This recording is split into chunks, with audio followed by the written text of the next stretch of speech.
Greetings and welcome to a brand new series of Fishing Tales podcasts brought to you by me, Matt Hayes, as we take a speculative cast together down the river of life.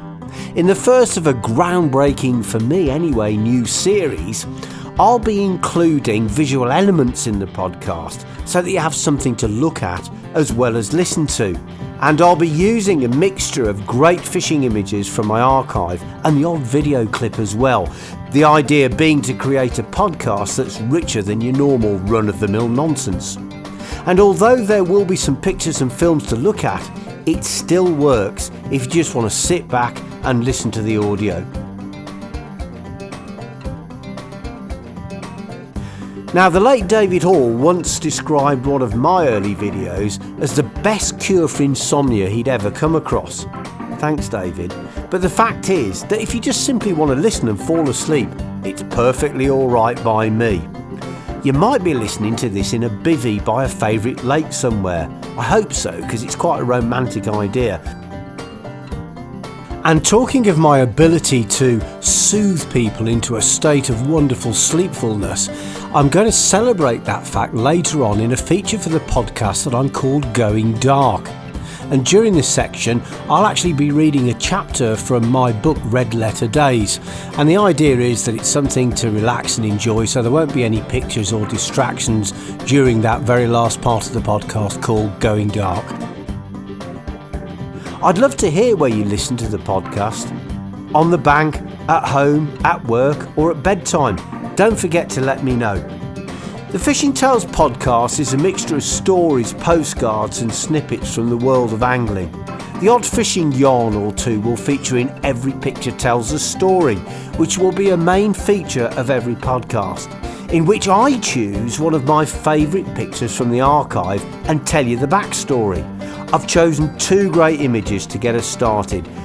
I think that you'll love the stories behind the pictures, but if that doesn't whet your appetite, well, I've got some topical stuff too, with an exciting new series of fishing tales to talk about, and I'll be reviewing items of fishing tackle.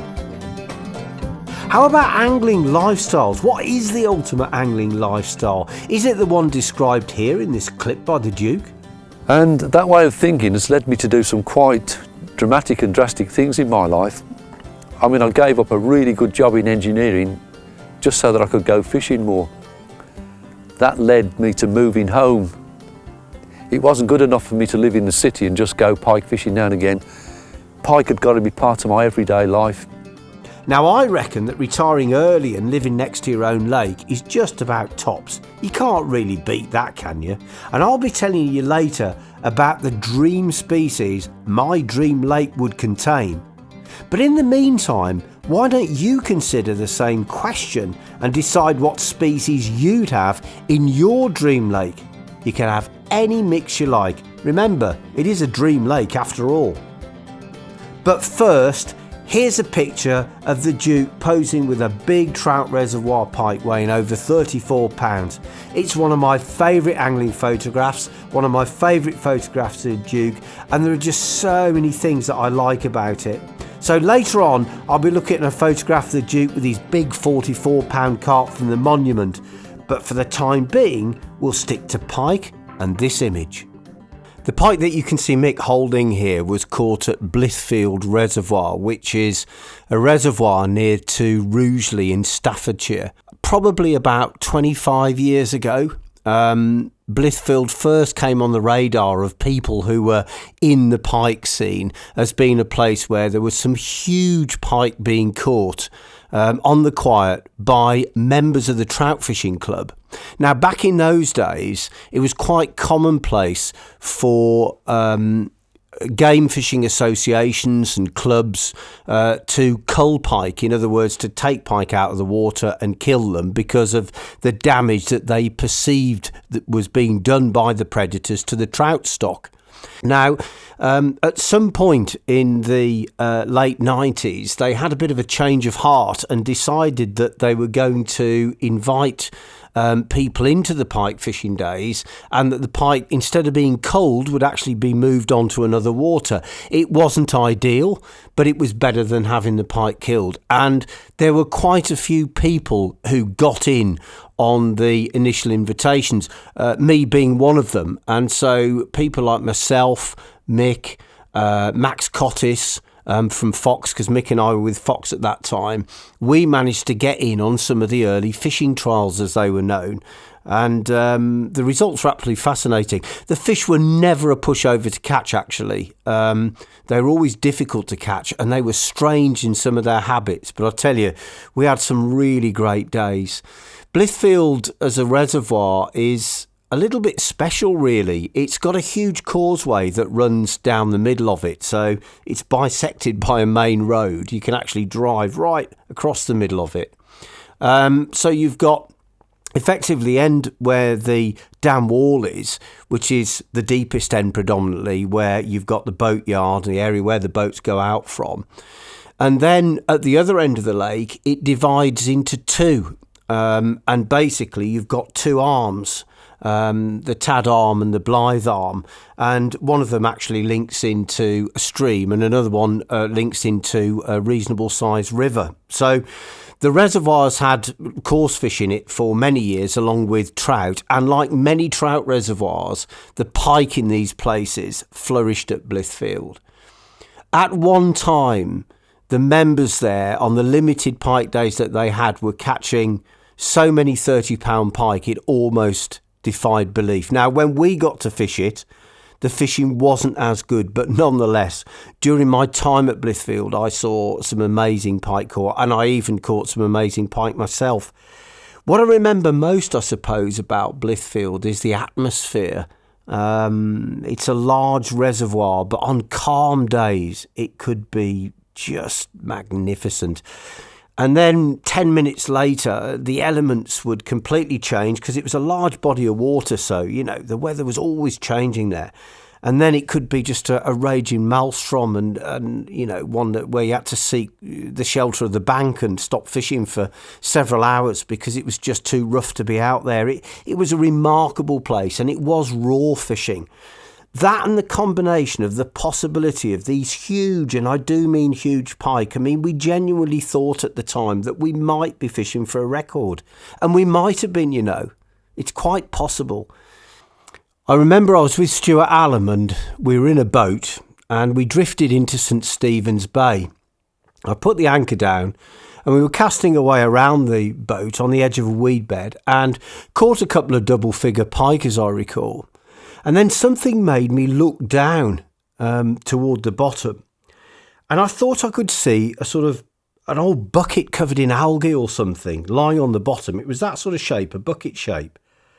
And then I realised that I was looking at the head of a huge pike. And I called Stu over and I said, "Look at this, you won't believe it." And I won't tell you what he said in response, because when he saw the pike, he nearly fell over.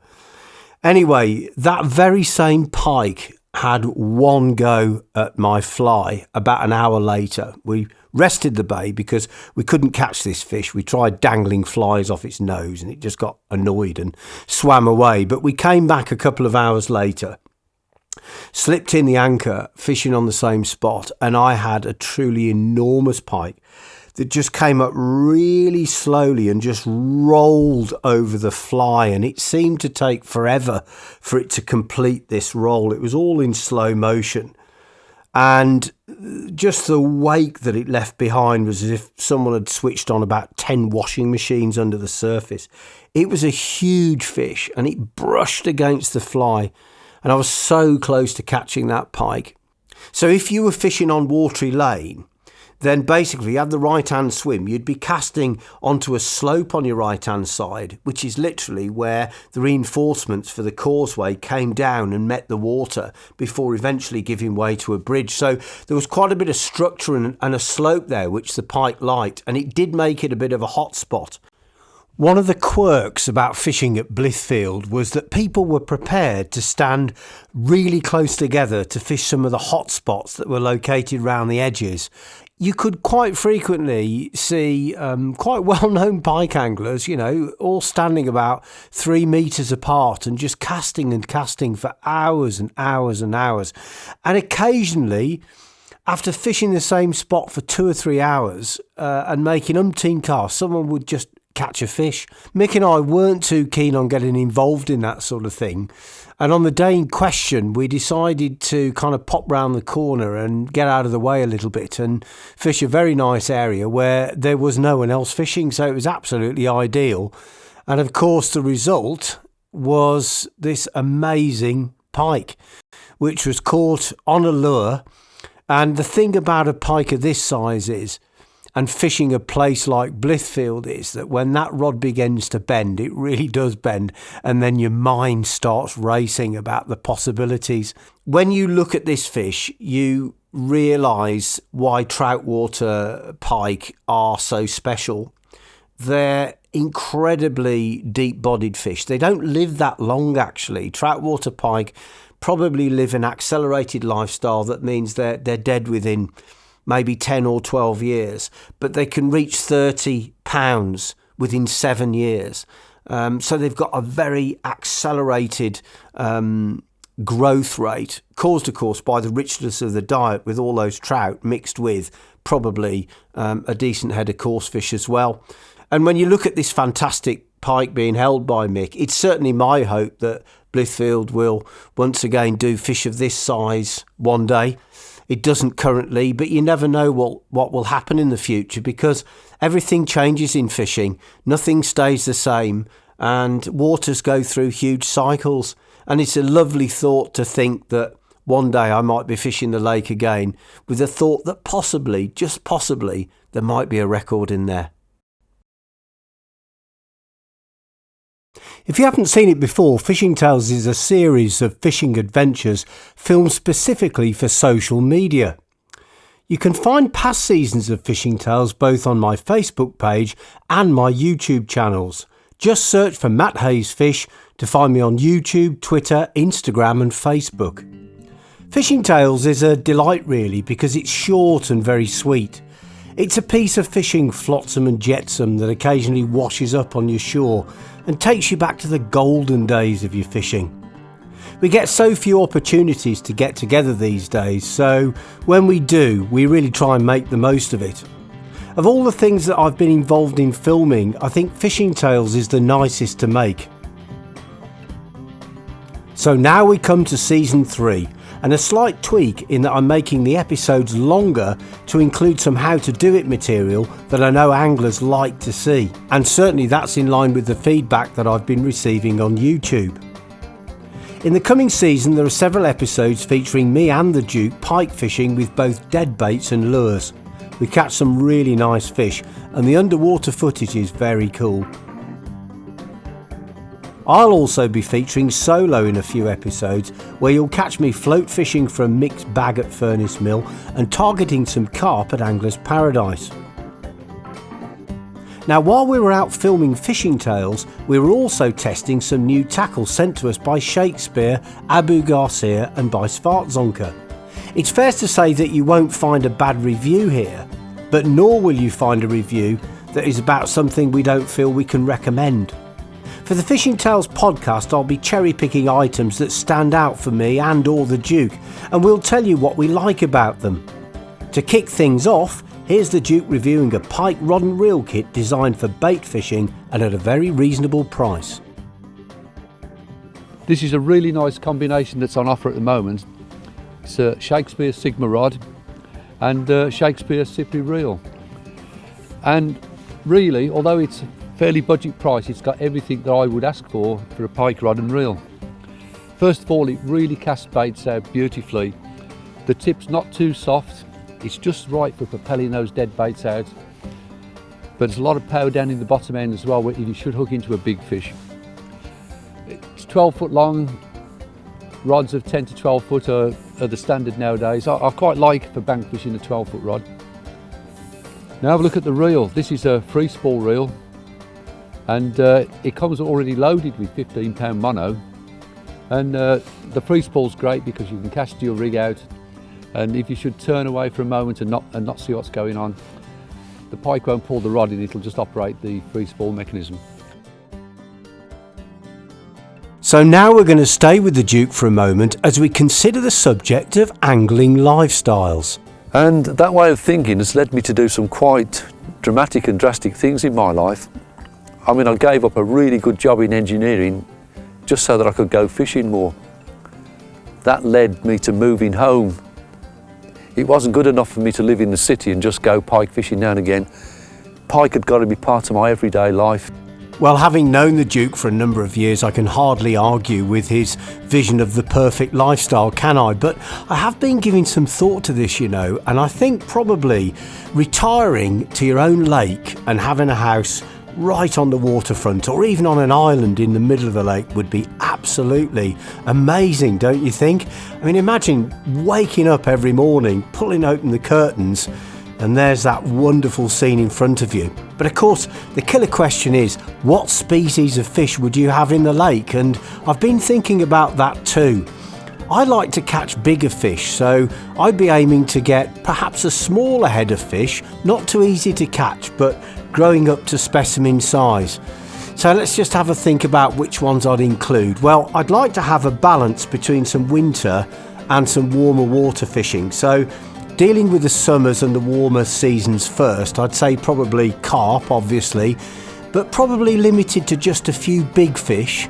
I think that would be the perfect thing for me.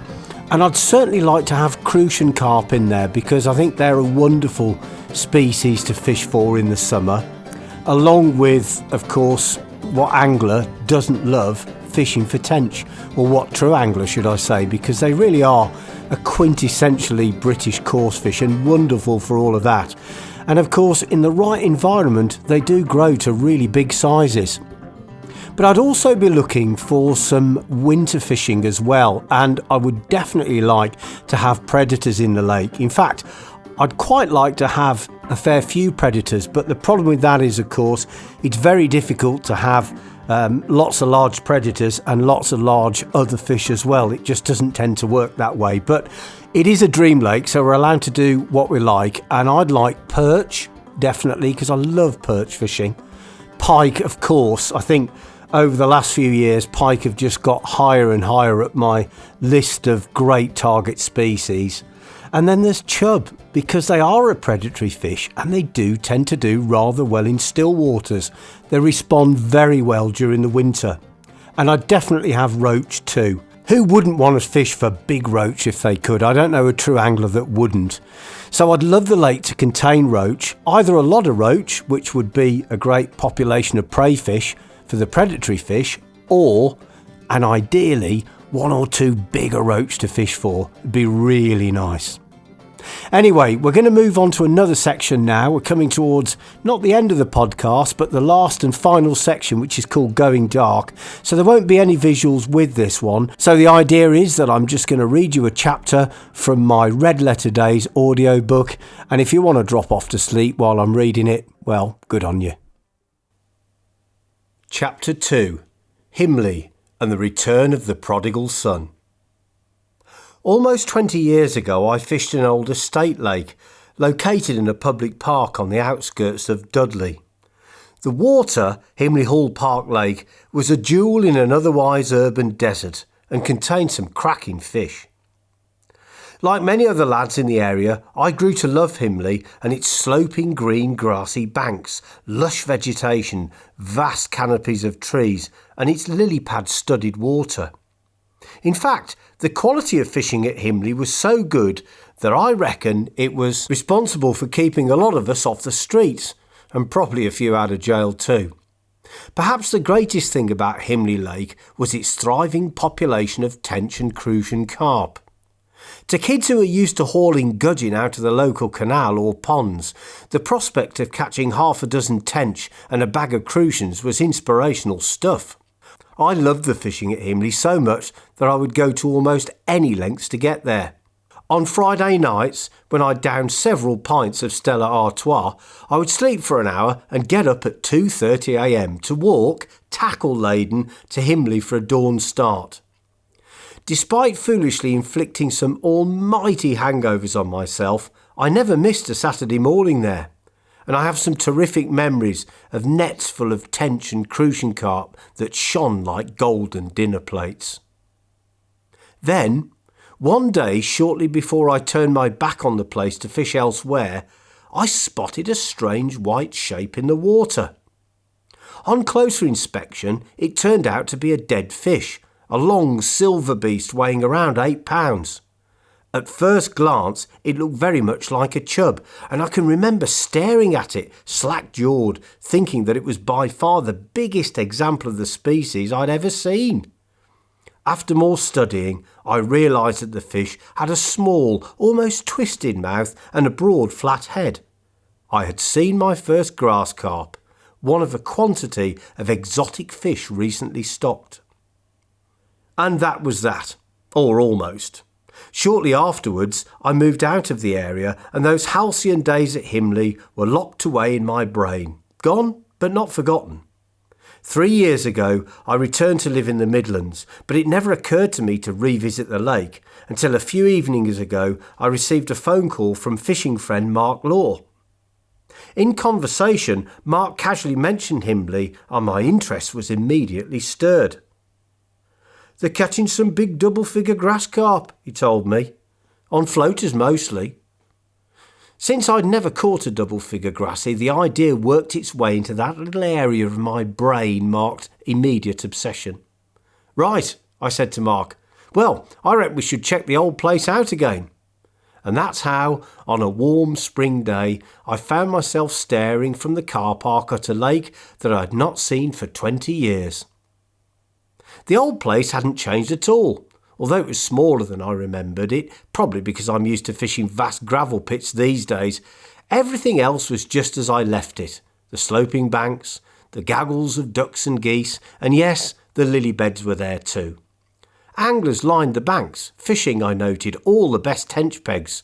On the quieter field side of the lake, I came across a carp angler, Lee, who kindly updated me on the grass carp situation. A cracking bloke, he even pointed me in the direction of a swim that had a good reputation for grasses. "Those grass carp love pellets," he told me before returning to his swim just along the bank. "Good job I bought a bucketful then," I replied. I know a little bit about grass carp, having caught some smaller fish from other venues over the years. My main approach would be method feeders packed with scalded pellets, broken Tutti Frutti boilies and a PVA bag of mini tooties. A short stiff link and a pop-up Tutti Frutti boilie tied on a size 6 hook with bait floss completed the setup. I also had plenty of floaters, which were flavoured chum mixers, with me just in case they appeared on the surface, and with the sun already shining, that scenario looked like being a distinct possibility. With the method feeders loaded, I cast both rods out and sent the ducks scurrying for cover. The method is not exactly a subtle approach, and I reflected on the fact that my tactics were a far cry from the days when we discovered the open-ended feeder at Himley. Actually, the open-ended groundboat feeder had a revolutionary effect on our Himley fishing 2 decades ago. Until we discovered the technique, we would float fish the whole day, and it was normal to catch for the first 3 hours after dawn and then struggle until early evening. But when we threw out the first groundbait feeder, we discovered that tench could be caught in the middle of the day simply by fishing further out for them. As the day progressed, it was necessary to cast longer and longer to stay in touch with the shoals as they drifted into deeper water, before switching back to the float when the tench ventured back into the margins at dusk. Casting those big feeders on short 10-foot fiberglass swing-tip rods was hell, but we managed it in a fashion, and boy did we catch our tench.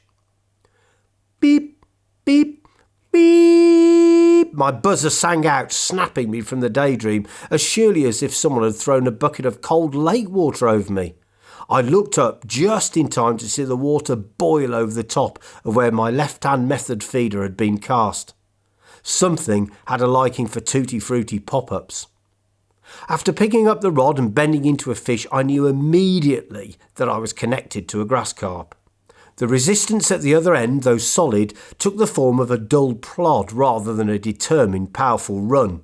This is typical of grass carp. They fight like a wet blanket until you get them close to the bank, and then they go ballistic. I took things really easy, coaxing the fish towards the bank with my heart pounding.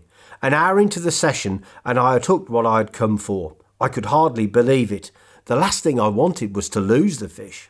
True to form, the long golden carp came straight toward me and then went crazy at the net. Lee came over to lend a hand, and we were soon admiring my first double-figure grassy. It was, without doubt, one of the most perfect examples of the species I've seen, with sleek flanks, perfect golden scales, and a broad, blunt head, tapering to a delicate snub nose. Shortly afterwards, grass carp began to appear on the surface in front of me.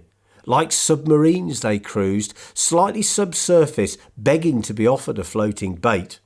Accordingly, I made up what is known in carp fishing circles as a zig rig, a semi-fixed ledger setup with a 6-foot hook link that would suspend a floating hook bait an inch or two below the surface and out of sight of the greedy ducks.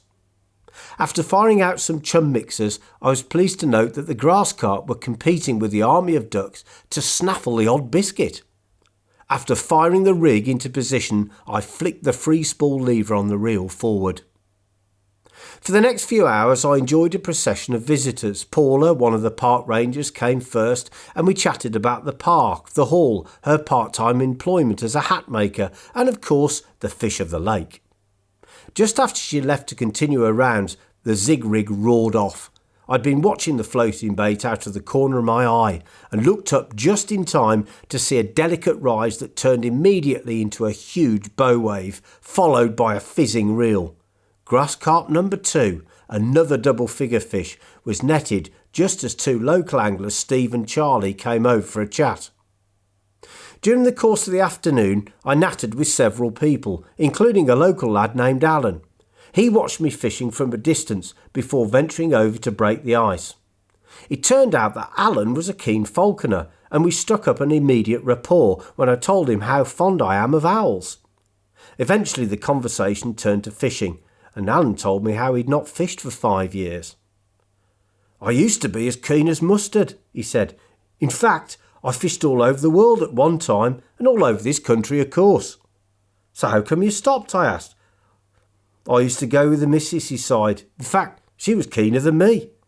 He turned away briefly, clearly troubled by what he was about to say next, and then added, "But she died 5 years ago, and I can't face going any more." It was one of the most poignant fishing tales I've ever heard, and I can only hope that one day he'll be able to pluck up the courage to pick up a fishing rod again. Afternoon drifted into evening without incident, but around tea time grass carp began to appear in numbers. Shortly before packing away, I caught 2 more. The first fish fell to the method rod, and the second eagerly accepted a floater presented behind an inline bubble-style controller float. Fittingly, it was a fish that did justice to the truly explosive take, a polished double-figure carp that had risen delicately, almost reluctantly, to scoop up the bait. As I packed away my tackle, I couldn't help but feel like the returning prodigal son. I'd been welcomed with open arms by the fish and by the lake. It was as if I'd never been away.